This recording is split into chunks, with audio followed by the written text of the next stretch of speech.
En NTN 24 hablan los protagonistas de la noticia. Saludamos a esta hora en Caracas a Henry Ramos Alup. Él es diputado electo a la Asamblea Nacional, también secretario general del opositor Partido Acción Democrática. Una buena tarde, diputado. Gracias por estar con nosotros aquí en el informativo de NTN 24. Quiero empezar preguntándole por estos anuncios que ha hecho Nicolás Maduro antes de pasar a Diosdado Cabello. Él ha dicho que se va a oponer a cualquier iniciativa de parte de la oposición en el Parlamento. ¿Qué le dice eso a usted? Bueno, depende de cuáles, porque el presidente habla constantemente muchas cosas del nuevo poder legislativo. Y en lo que se refiere a nuestra facultad irrenunciable, es más a nuestra obligación de discutir, legislar y controlar a las demás ramas del poder público. Esas son facultades que vamos a ejercer con, sin o contra la opinión del presidente de la República. Nosotros no vamos a pedirle permiso a ningún poder del Estado para cumplir con los deberes que nos señala la Constitución. Diputado, en el caso concreto de la ley de amnistía que permitiría la liberación de los llamados presos políticos, a la cual Maduro ha dicho que se opone categóricamente y que va a combatir con todas sus fuerzas, ¿hay forma de que él en realidad intervenga y vete esta decisión de la nueva Asamblea? Y en segundo, ¿qué prioridades tienen ustedes para las iniciativas que van a impulsar en el nuevo Parlamento?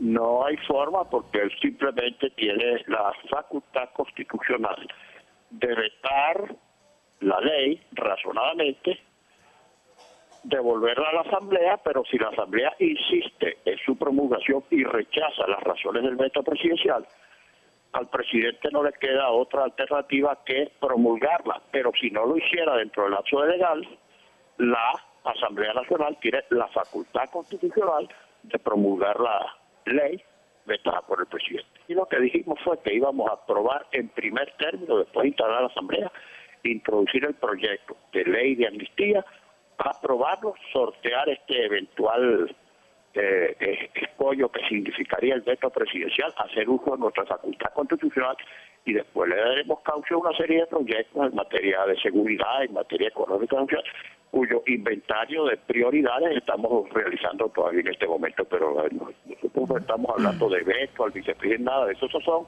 para nosotros cuestiones secundarias. Diputado Ramos, hablemos ahora de esta promesa que hace el presidente de la actual Asamblea Nacional, Diosdado Cabello. Esto de devolver los medios de comunicación que el chavismo controla a los ciudadanos que trabajan en ellos, justo después de que la MUD anunciara que va a buscar la destitución de sus directivos. Es obvio, ¿no? El oficialismo busca seguir ejerciendo control sobre estos medios de comunicación, pero ¿qué puede hacer o qué facultades tiene la nueva Asamblea sobre este tema? Bueno, le voy a decir dos cosas. En primer lugar, que dijimos y vamos a cumplir, abrir, como siempre estuvo el Parlamento, el libre acceso de todos los medios de comunicación social nacional y extranjeros acreditados en la Asamblea Nacional como comunicadores sociales.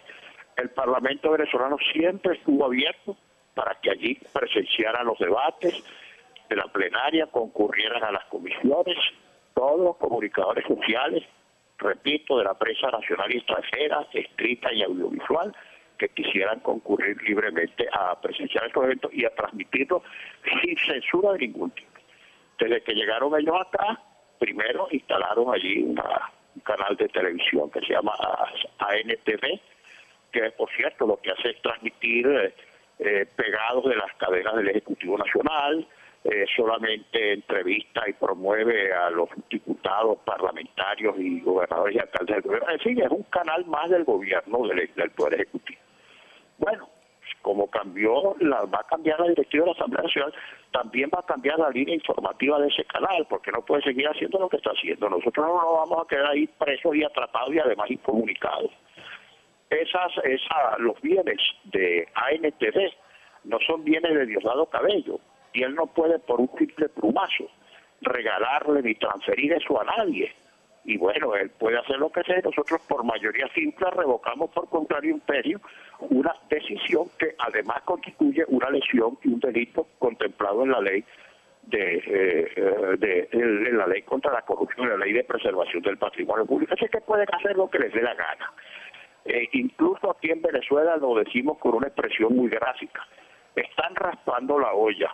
Hagan lo que quieran, nosotros, repito, vamos a restablecer la institucionalidad infraccionada. Diputado, ¿hay algún diputado o algún grupo de diputados chavistas con los que sea posible negociar o trabajar en la Asamblea? No, nosotros no vamos a negociar nada. Cada parlamentario, sea chavista o no sea chavista, sea de la mayoría o sea de la minoría, va a tener los plenos derechos que como parlamentarios electos por el pueblo tienen. Podrán ejercer sus facultades, hacer propuestas, intervenir en los debates. Simplemente la única limitación será lo contenido en el reglamento interior de debate, que tiene un orden prelativo para las materias que se deben tratar, reglamenta o regula cómo se efectúan las sesiones, norma los derechos de palabra, la discusión de los proyectos de ley, para tener todos los derechos que ellos le negaron sistemáticamente en 17 años de control arbitrario del Poder Legislativo a los parlamentarios de la oposición. Ellos van a tener todos sus derechos. Se ha hablado de que la mayoría calificada que ya tiene la oposición en la Asamblea le permite influir directamente en la política exterior de Venezuela. El caso concreto sería revocar tratados internacionales como los que Maduro ha suscrito con China, por ejemplo, su deuda externa de miles de millones de dólares garantizada con petróleo. ¿Qué han pensado ustedes en ese sentido? Mire, nosotros no podemos adelantarnos a opinar sobre materias tan gruesas en las que no hemos hecho una revisión exhaustiva de los tratados y convenios vigentes. Sí sabemos que en 17 años se han firmado tratados y convenios inverosímiles, algunos que casi caricaturescos.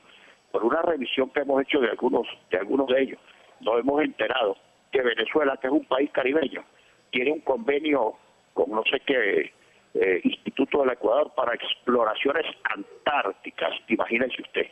Pero bien, revisaremos todos esos decretos, todos esos convenios, todos esos tratados, incluso los relacionados con el fondo chino. En una oportunidad hace aproximadamente 3 años, algunos miembros de Acción Democrática le pedimos una entrevista al embajador chino de la época y le entregamos un documento con nuestras observaciones a la forma como se había efectuado el convenio y cómo se estaba administrando el fondo chino, manifestándole nuestras reservas, porque no se habían cumplido los extremos establecidos en la Constitución y en consecuencia la afectación que tenían esos convenios desde el punto de vista constitucional. Pero yo prefiero no adelantar más opiniones en esta materia, porque no sería responsable de mi parte en este momento, pero desde luego que vamos a revisar todos los tratados y convenios internacionales. Cada vez que se someta a nuestra consideración el nombramiento de un embajador, vamos a revisar sus credenciales, porque entre otras cosas este gobierno ha convertido el servicio exterior en una especie de fracción donde se agrupan simples dirigentes y activistas políticos sin ninguna experiencia en el servicio diplomático. Sorpréndase usted con lo que le voy a decir, algo así como el 95% del servicio exterior venezolano de los cargos están siendo ocupados por personas que no tienen carrera diplomática ni relación con el ejercicio de esa profesión. Agradecemos mucho a Henry Ramos Alup, diputado electo de la Asamblea Nacional y secretario general del opositor Partido Acción Democrática. Gracias por habernos acompañado en el informativo de NTN 24.